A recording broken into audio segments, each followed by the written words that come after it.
6장 1절부터 13절까지 말씀입니다. 요한복음 6장 1절부터 13절까지 말씀입니다. 신약성경 152쪽입니다.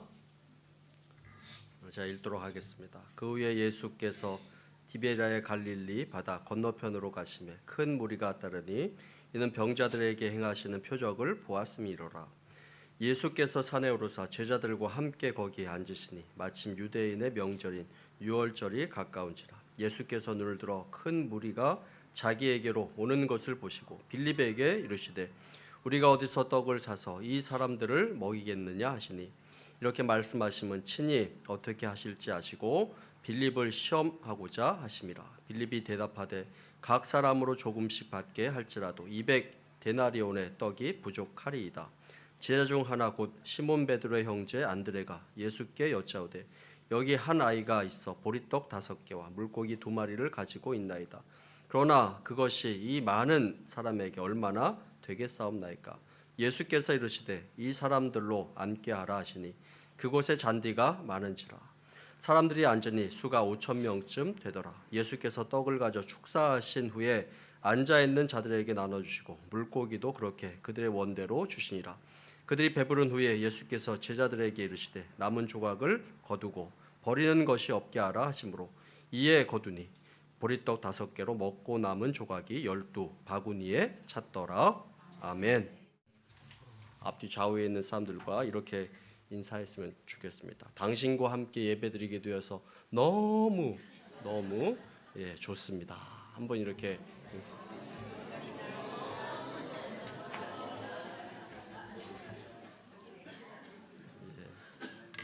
너무의 힘을 많이 주셨습니까? 직업마다 제일 싫어하는 사람이 있다고 합니다. 예를 들면 의사가 제일 싫어하는 사람은 앓으니 죽겠다 하는 사람을 제일 싫어한다고 하고, 치과 의사가 제일 싫어하는 사람은 이가 없으면 잇몸으로 산다 하는 사람을 제일 싫어한다고 합니다. 산부인과 의사가 제일 싫어하는 사람은 무자식이 상팔자다 하는 사람을 제일 싫어한다고 하고, 한의사가 제일 싫어하는 사람은 밥이 보약이다 이렇게 이야기하는 사람을 제일 싫어한다고 합니다. 변호사가 싫어하는 사람은 법 없이도 살 사람 제일 싫어하고, 학원 강사가 제일 싫어하는 사람은 하나를 가르치면 열을 아는 사람을 제일 싫어한다 라고 이렇게 이야기합니다. 모두 말이 되는 그런 이야기인 것 같습니다. 자, 그렇다면 하나님께서 가장 싫어하는 사람은 누굴까요? 우리 스바냐서에 이렇게 말씀하고 있습니다. 우리 스바냐서 1장 12절 말씀 함께 읽도록 하겠습니다. 함께 읽습니다. 그때 내가 예루살렘에서 찌꺼기같이 가라앉은 마음속에 스스로 이르기를 여호와께서는 복을 내리시지 아니하시며 화도 내리시 아니하시리라 하는 자들을 등불로 추주찾아 보라니. 하나님께서 제일 싫어하는 사람, 하나님께서 이 세상을 주관하시고 간섭하신다는 그 섭리 자체를 부정하고 하나님을 자신의 생활과는 삶과는 전혀 무관한 존재라고 무시하고 무감각하고 무관심한 그 사람들, 하나님께서 복도 내리시지 않으시고 화도 내리시지 않는다라고 이렇게 말하는 사람들을 하나님께서는 등불까지 들고 찾아다니시며 철저하게 심판하실 것을 말씀하고 있습니다. 이런 사람, 하나님의 주권과 능력을 부정하는 무신론자다라고 이렇게 이야기할 수 있을 것입니다. 그리고 입으로는 믿는다 하지만 실제로 하나님을 외면하고 하나님의 상벌에 무관심한 채 살아가는, 그냥 보기에는 신앙인 것 같지만 사실은 불신앙자인 사람, 그런 사람 하나님께서 싫어하신다라고 이렇게 말씀하고 있습니다. 믿음에 대해서 히브리서에 이렇게 말씀하고 있습니다. 히브리서 11장 1절 말씀 함께 읽도록 하겠습니다. 믿음은 바라는 것들의 실상이요 보지 못하는 것들의 증거니. 믿음에 대해서 바라는 것의 실상이요 보지 못하는 것의 증거니라고 이렇게 말씀하고 있습니다. 이 내용은 참으로 어려운 내용일 것입니다. 그런데 히브리서 11장 6절 말씀을 보면 믿음을 더 쉽게 실질적으로 설명하고 있습니다. 우리 함께 읽도록 하겠습니다. 믿음이 없이는 하나님을 기쁘시게 하지 못하나니 하나님께 나아가는 자는 반드시 그가 계신 것과 또한 그가 자기를 찾는 자들에게 상 주시는 이심을 믿어야 할지니라. 아멘. 여기서 하나님께 나아가는 자라는 것은 하나님을 믿는 자들을 이야기하는데, 이 믿는 자는 두 가지 사실을 받아들여야 될 것이다 라고 이렇게 말씀하고 있습니다. 그것은 무엇이냐면 곧 하나님의 존재를 인정하는 것, 하나님께서 계신 것과 또 다른 하나는 무엇이냐면 하나님은 곧 상 주시는 이심, 또 축복을 주시는 그 하나님이심을 인정해야 된다. 이것이 바로 믿음이다 라고 이렇게 말씀을 하고 있습니다. 우리가 믿는다는 것, 그것은 하나님의 존재를 믿는 것이고 하나님께서 축복을 주시고 그 축복을 기대하며 하나님 앞에 복된 자로 살아가도록 힘쓰는 것, 그것이 바로 믿음이라고 이렇게 이야기를 하고 있습니다. 어떤 사람은 하나님의 축복에 대해 아무런 기대를 갖지 않습니다. 그것에 대해서 시큰둥하게 생각하는 사람도 있는 것을 보게 됩니다. 아니, 우리가 뭐 유치원생이나 초등학생인 줄 아십니까? 하나님의 축복이나 심판을 가지고 우리들을 유혹하거나 협박을 하려고 하는 것 아닙니까? 이렇게 생각하는 사람도 있고, 하나님의 심판이나 축복을 유치한 것으로 생각하는 사람들도 있는 것을 보게 됩니다. 이런 사람들은 복을 받지 못하는 것이 아니라 이런 자들을 하나님께서는 찾아내시어 벌하시겠다라고 이렇게 성경에서 말씀하고 있습니다. 어떤 사람은 한국교회의 문제점이 바로 이 기복신앙이다라고 이렇게 비판하는 사람도 있는 것을 보게 됩니다. 하는 것 없이 그저 복을 받겠다 하는 것 기복신앙 맞습니다. 그러나 자기의 책임과 도리를 다하면서 하나님의 축복을 구하는 것은 합당한 것이고 하나님께서는 그런 자에게 복을 주신다라고 이렇게 말씀하고 있습니다. 여러분, 죽도록 충성해도 아무런 보상을 받지 못하고 별별 죄를 다 지어도 아무런 벌을 받지 못한다면 그것이 바로 문제가 아니겠습니까? 선한 일을 위한 헌신과 봉사, 그 가운데 하나님께서 은혜를 주시는 것입니다. 그래서 하나님께서는 스스로 내가 상 주시는 하나님이다 라고 이렇게 말씀하고 있고, 우리는 그 상 주시는 하나님을 믿어야 함을 말씀하고 있습니다. 아멘입니까? 하나님의 축복을 기대하지 않는 사람들을 보면 다음과 같은 세 가지 특징이 있습니다. 첫 번째는 기도하지 않습니다. 기대하는 바가 없으니 구하지도 않는 것입니다. 두 번째는 감사가 없습니다. 하나님께 받은 바가 없다라고 이렇게 생각하니 감사할 것이 없는 것입니다. 모든 것이 내가 다 수고해서 노력해서 얻은 것이다 라고 이렇게 생각하니 마음은 메마르고 감동과 기쁨이 없는 것입니다. 세 번째로 충성과 헌신을 하려고 하지 않습니다. 하나님의 보상을 믿지 않으니 굳이 애써서 봉사하거나 헌신하려고 하지 않는 것입니다. 선한 일에 대한 열정도 없고 다른 사람이 하는 일에 대해서 비판만 할 뿐 적극적인 봉사와 헌신이 없는 것입니다. 이런 사람은 하나님을 믿는다 하나 실제로는 믿지 않는 자와 똑같다라고 이렇게 말씀하고 있습니다. 하나님의 축복, 상급에 대해 기대와 소망을 가지고 있는 사람들을 보면 그 신앙의 모습을 보면 굉장히 역동적이고 활기가 넘치고 적극적이고 체험적인 그런 신앙생활을 하는 것을 보게 됩니다. 하나님의 응답과 약속을 믿기 때문에 열심히 기도합니다.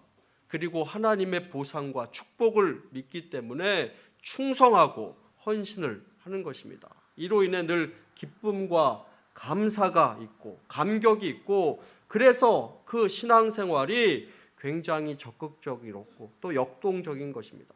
매일매일의 생활 가운데서 하나님의 능력과 사랑을 체험하기에 여기에서 힘을 얻어 더욱더 열심히 기도하고 봉사하고 전도에 힘쓰고 헌신적인 그런 삶을 살아가게 되는 것입니다.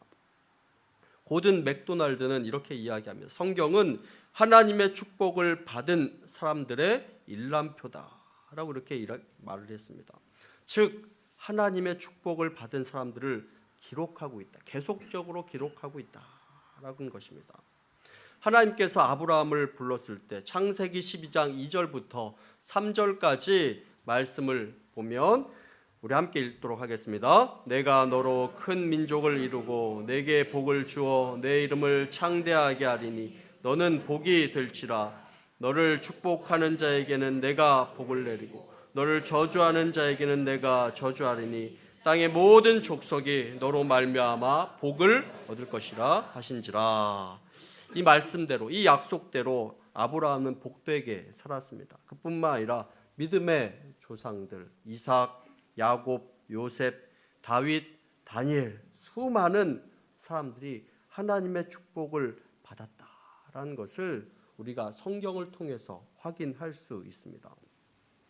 진정 하나님을 경외하며 그 말씀을 따라서 살아가기 원하는 사람, 또 하나님께 헌신하고 충성을 다하는 사람에게 하나님께서 크신 은혜와 축복을 베풀어 주신다라는 것을 성경에서 말씀하고 있고 성경에서 그것을 증거하고 있는 것입니다. 주님께서 당신께 헌신한 자들에게 은혜를 베푸시고 보상하심을 말씀하고 있습니다. 그리고 가장 큰 보상은 무엇보다 그들과 함께 하신다라고 이렇게 말씀하고 있습니다. 오늘 우리가 읽었던 그 본문 말씀을 보면 우리가 너무나 잘 알고 있는 내용이 나오고 있는 것을 보게 됩니다. 디베랴의 갈릴리 바다 건너편에서 예수님께서 말씀을 선포하시던 중 많은 사람들이 그곳에 모였는데 그들이 배고픈 것을 아시고 먹을 것을 나눠주시는 그 모습이 바로 오늘 본문의 내용입니다. 문제는 그곳에 모인 사람들이 장정만 5,000명, 남녀노소로 다 따지면 약 2만 명이나 되는 그 사람들이 모였다라는 것입니다.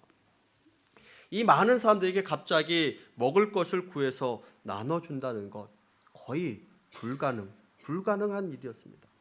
이때 우리가 다 아는 것처럼 예수님의 제자 중 이 안드레가 보리떡 5개와 생선 2마리가 든 그 도시락을 가지고 있는 그 소년을 예수님께 데리고 왔고 예수님께서 기도하시고 나누어 주셔서 모두가 넉넉하게 먹게 되었다 하는 것이 오늘 말씀의 내용입니다. 그래서 오늘 말씀을 무슨 기적이다 이렇게 이야기합니까? 오병이어의 기적이다 이렇게 이야기하는 것을 보게 됩니다. 오늘 말씀을 보면 몇 사람의 헌신의 모습을 우리가 보게 됩니다. 첫 번째는 바로 이 빌립의 헌신입니다. 예수님께서 먼저 제자인 이 빌립에게 여기 모인 사람들에게 가서 나누어 줄 떡을 어디서 구하겠느냐라고 이렇게 이야기를 합니다. 요한복음 6장 5절 말씀 함께 읽도록 하겠습니다. 함께 읽습니다. 예수께서 눈을 들어 큰 무리가 자기에게로 오는 것을 보시고 빌립에게 이르시되 우리가 어디서 떡을 사서 이 사람들을 먹이겠느냐 하시니 예수님께서 이렇게 물으셨는데 빌립은 매우 계산이 빠르고 정확했던 사람입니다. 상황을 판단해서 보는 눈이 정확한 사람이었습니다. 예수님께서 이렇게 질문을 던지시자 바로 빌립은 계산이 나왔습니다. 그래서 6장 7절 말씀에 보면 빌립이 대답하되 각 사람으로 조금씩 받게 할지라도 200데나리온의 떡이 부족하리이다 라고 이렇게 이야기를 하고 있습니다. 예수님께서는 이렇게 계산한 빌립을 꾸짖거나 믿음 없는 행동이다라고 이렇게 이야기하고 있지는 않습니다. 그러나 예수님께서는 의도를 가지고 우리가 어떻게 이들을 먹일 수 있겠느냐라고 이렇게 물으셨다라고 이렇게 말씀을 합니다. 빌립은 지금의 그 현재의 상황, 그 사실을 진단했습니다. 예수님께서는 현실, 사실, 상황을 절대 다 무시하는 것이 아니었습니다. 빌립처럼 현실을 정확하게 판단하고 그 사실을 제시할 수 있는 사람, 우리들 가운데도 분명히 필요한 것입니다. 현실을 정확하게 보는 눈도 필요합니다. 사람이 일을 한다고 하면서 객관적으로 일을 정확하게 보지 못하면 일을 올바르게 할 수 없을 것입니다. 그런 안목도 반드시 필요할 것입니다. 그런데 우리가 또 한 가지 생각해야 할 것이 있다면, 우리가 현실만 보고 사실만 보고 상황만 본다면 우리들은 하나님의 일에 대해서, 하나님의 일하심에 대해서 기대를 갖지 못하게 될 것입니다. 빌립이 그러했습니다. 엄청난 사람의 숫자, 그에 필요한 그 음식을 계산하다 보니 벌써 결론이 나왔습니다. 그 사람들 다 먹이는 것이 가능하다, 불가능하다? 가능하다, 불가능하다요? 불가능하다 하는 결론이 바로 나온 것입니다. 지금으로는 어떻게 할 수 없습니다. 불가능합니다 하는 결론이 바로 딱 나온 것입니다. 불가능하다 하는 것은 할 수 있는 것이 아무것도 지금 없습니다 하는 그런 내용입니다. 그런 결론에 도달한 것입니다. 모세가 출애굽한 이후에 12명의 정탐꾼을 가나안 땅에 보냈습니다. 정탐을 마치고 온 정탐꾼들은 크게 두 종류의 보고를 하였습니다. 첫 번째는 정확한 사실을 가지고 온 그 10명의 사람들이었습니다. 그들은 자신이 정탐했던 그 사실, 본 사실, 그리고 자신의 느낌을 본 그대로 이야기했습니다. 그 사람들은 현실, 사실만 가지고 판단하니까 그 가나안은 우리가 도저히 들어갈 수 없는 곳입니다 하는 그 결론에 바로 도달하게 되었습니다. 또 그렇게 이야기하자 이스라엘 공동체 안에서는 실망과 낙심으로 원망이 쏟아지게 되었습니다. 우리는 현실을, 또 사실을 정확하게 아는 것 중요합니다. 그러나 우리는 그것에 멈춰서는 안 됩니다. 우리의 헌신은 이 빌립의 헌신에서 안드레의 헌신으로 나아갈 수 있어야 하는 것입니다. 두 번째, 한 소년과 안드레의 헌신의 모습이 나오게 되는 것을 보게 됩니다. 바로 그때 예수님의 제자 중 안드레가 도시락 하나를 들고 있는 그 한 소년을 데리고 왔습니다. 떡 5개와 물고기 2마리가 담긴 그 도시락을 가지고 있었던 그 소년이었습니다. 예수의 말씀을 들어왔던 그 소년이 가지고 온 그 음식이었습니다. 모든 사람들이 빈손으로 왔을 때 이 소년은 하루 종일 예수님과 같이 있겠다라는 그런 마음이었는지 이렇게 먹을 것을 준비하고 왔습니다. 그런데 그것을 가지고 안드레가 예수님께 가지고 옵니다. 그것 가지고 무엇을 어쩌라는 것인지, 그러나 예수님께 가지고 나옵니다. 마음에는 이것이 어떤 큰 유익이 있을까 이런 생각을 했을런지 모릅니다. 그러나 일단 주님 앞에 가지고 나왔습니다. 예수님께서는 그 도시락을 받아들고 하나님께 감사 기도를 올렸습니다. 그리고 그것이 오병이어의 그 기적의 시작이 되었던 것을 우리는 말씀을 통해서 보게 됩니다.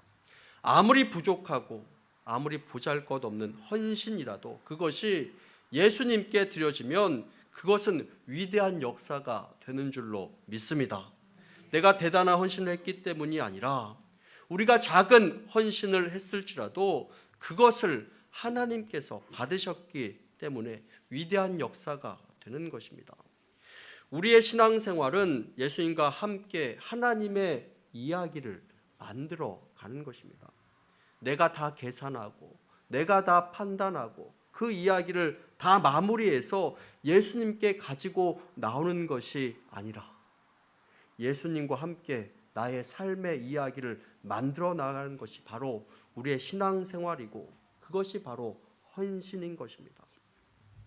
가나안 정탐을 마치고 온 10명의 정탐꾼과는 다르게 여호수아와 갈렙은 다른 것을 이야기합니다. 그들은 같은 것을 보았지만 그 가나안 사람들은 우리의 밥이다, 우리가 할 수 있다, 우리가 정복할 수 있다라고 이렇게 이야기합니다. 그것은 우리가 함께 힘을 합해서 싸워보자 하는 그런 의미입니다. 내가 계산하고 내가 다 판단해서 될 것 안 될 것 다 정해버리고 하는 그런 신앙생활이 아니라 하나님과 함께 함으로 풀어나가는, 힘차게 그런 가운데 나아가는 그런 모습이 바로 신앙생활이다 라고 이렇게 말씀하고 있습니다. 그 여호수아와 갈렙이 어떠한 복을 받았습니까? 여호수아와 갈렙, 다른 이들은 하나님을 원망했던 그 사람들은 다 가나안 땅에 들어가지 못했는데 이 여호수아와 갈렙 이 둘은 하나님과 함께 하셔서 하나님께서 그들과 함께 하셔서 그들은 가나안 땅에 들어가게 되고 하나님의 큰 은혜를 또 축복을 누리게 되고 그곳에서 분깃을 다 받게 되는 것을 보게 됩니다. 안드레와 이 소녀는 어떻게 되었습니까? 하나님의 큰 역사에 동참케 되는 큰 축복을 받게 되는 것을 보게 됩니다. 안드레와 이 한 소년의 헌신에 예수님의 축복이 더해졌습니다. 우리 요한복음 6장 11절 말씀 함께 읽도록 하겠습니다. 함께 읽습니다. 예수께서 떡을 가져 축사하신 후에 앉아있는 자들에게 나눠주시고 물고기도 그렇게 그들의 원대로 주시니라. 축사하셨다 하는 것은 감사 기도를 드렸다 하는 것입니다. 예수님께서 떡 5개, 물고기 2마리를 가지고 하나님께 감사 기도를 드렸습니다. 작은 것을 가지고 온 것, 그것을 기쁘게 보시고 하나님께 감사하고 하나님께 영광을 올려 드렸다 하는 것입니다. 우리가 아무리 많은 일을 하고 대단한 공로를 세웠어도 하나님께 감사드리지 못한다면 그것은 하나님께서 기쁘게 받으시지 않으실 것입니다. 비록 작은 물건이었지만, 작은 음식이었지만, 작은 도시락 하나였지만 그것을 하나님께 가지고 나와서 하나님께 감사를 드렸을 때 하나님께서는 그 영광을 받으시고 그것에 큰 기적을 이루시는 것을 보게 됩니다. 그들의 헌신을 예수님께서는 사용하셨고 그들의 헌신을 하나님께서 사용하신 것을 보게 됩니다. 우리에게는 분명히 빌립과 같이 현실을 정확하게 보고 사실을 정확하게 제시할 수 있는 그런 헌신의 모습도 필요할 것입니다. 그러나 그런 헌신에 그치게 되면 우리는 더 큰 하나님의 기적과 더 큰 하나님의 축복으로 나아갈 수 없을 것입니다. 내가 가지고 있는 것이 비록 적을지라도 그것을 믿음으로 우리 주님 앞에 가지고 나아가면 그것을 통해서 우리 주님께서 큰 역사를 이루실 줄로 믿습니다. 헌신이라는 말만 들어도 싫어하고 거부감이 있는 사람들이 있는 것을 보게 됩니다. 헌신의 사전적인 의미는 어떤 일이나 남을 위해서 자신의 이해관계를 생각하지 않고 몸과 마음을 바쳐 있는 힘을 다하는 것, 그것을 헌신이다라고 이렇게 이야기를 합니다. 성도들이 싫어하는 설교를 이야기하면 첫 번째 죄에 대한 설교, 죄에 대해서 막 이야기하는 설교, 두 번째 헌금에 대해서 이야기하는 설교, 세 번째 전도에 대해서 이야기하는 설교, 네 번째 긴 설교, 다섯 번째로 주제가 많은 설교, 여섯 번째로 알아듣기 어려운 설교, 일곱 번째로 잔소리가 많은 설교, 여덟 번째로 외국말 인용이 많은 설교, 아홉 번째로 사투리가 많은 설교, 열 번째로 비판만 많은 설교. 이런 설교 성도들이 듣기 싫어한다라고 합니다. 또 성도들이 듣기 싫어하는 설교 중에 또 하나가 무엇이냐면 바로 이 헌신에 대한 그런 설교입니다. 헌신이란 말만 들어도 부담되죠? 헌신하기 싫으시죠? 그러나 사람은 누구나 쓰임받는 때가 있다 하는 것입니다. 자기의 위치에서 자기의 자리에서 쓰임받는 때가 있습니다. 제가 최근에 영화를 보았는데 1987이라는 영화 혹시 여러분 보셨는지 모르겠습니다. 1987년도에 있었던 그런 이야기입니다. 박종철 학생 고문치사 사건을 배경으로 한 영화입니다. 실화를 배경으로 했지만 각색도 좀 많이 있습니다. 저도 그때 중학생 때였었는데 그때 학교 선생님들이 수업 중에 야 대학생 책상을 탁 하니까 억하고 죽었대. 이게 말이 되냐? 그러면서 이렇게 얘기했던 것이 지금도 기억이 납니다. 근데 그때는 아무런 느낌이 없었습니다. 그럴 때는 그런가 하고 듣고 말았는데 그 영화를 보면 죽은 학생도 나오지만 검사도 나오고 기자도 나오고 안기부 소속의 사람도 나오고 학생도 나오고 교도관도 나옵니다. 그런데 그때 시국이 얼마나, 그 당시 시국이 얼마나 불안정했습니까? 데모도 얼마나 많았습니까? 어느 쪽이 옳고 그르다 이것을 떠나서 아무튼 학생이 죽었는데 시신을 화장하려고 하니까 공안 검사 한 명이 이 시신을 화장시키지 말고 보존하라라고 이렇게 이야기. 시신에 고문받은 흔적이 있으니까 그것이 큰 사건이 되어서 언론에서 터뜨려지게 되고 그것이 또 큰 데모로 이어지게 됩니다. 제가 하고 싶은 이야기는 사실 시신 보존을 시킨 그 공안 검사가 실제 인물로는 그 시신 보존을 시킨 것도 맞지만 사실 그 당시에 데모하는 수많은 사람들을 잡아서 넣었던 그 검사다라는 것입니다. 그런데 그 박종철 학생에 대한 사망 사건에 그 시신 보존을 시킨 그 역할을 하는 것으로 나옵니다.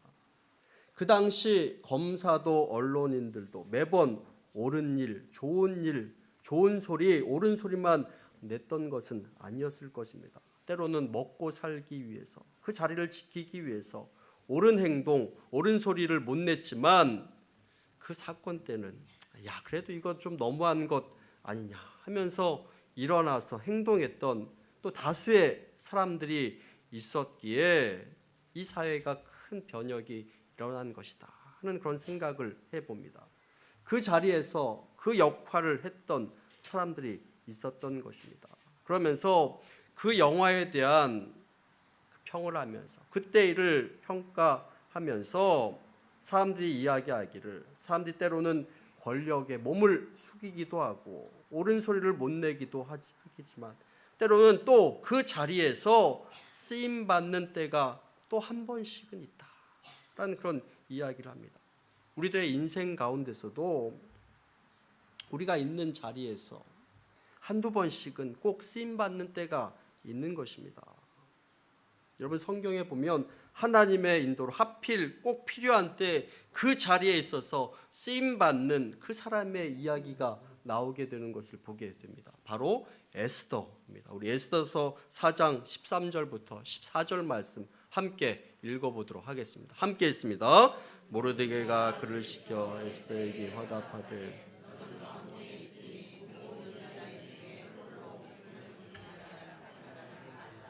이때 내가 만일 잠잠하여 말이 없으면 유다에는 다른 데로 말미암아 노임과 구원을 얻으려니와 너와 내 아버지 집은 멸망하리라. 내가 왕후의 자리를 얻은 것이 이때를 위함이 아닌지 누가 알겠느냐? 아니 에스더는 자신의 민족이 어려울 때, 다 말살당할 위기에 있을 때 하필 페르시아의 왕후의 자리에 있으므로 자신의 민족을 구원하는 데 쓰임을 받게 됩니다.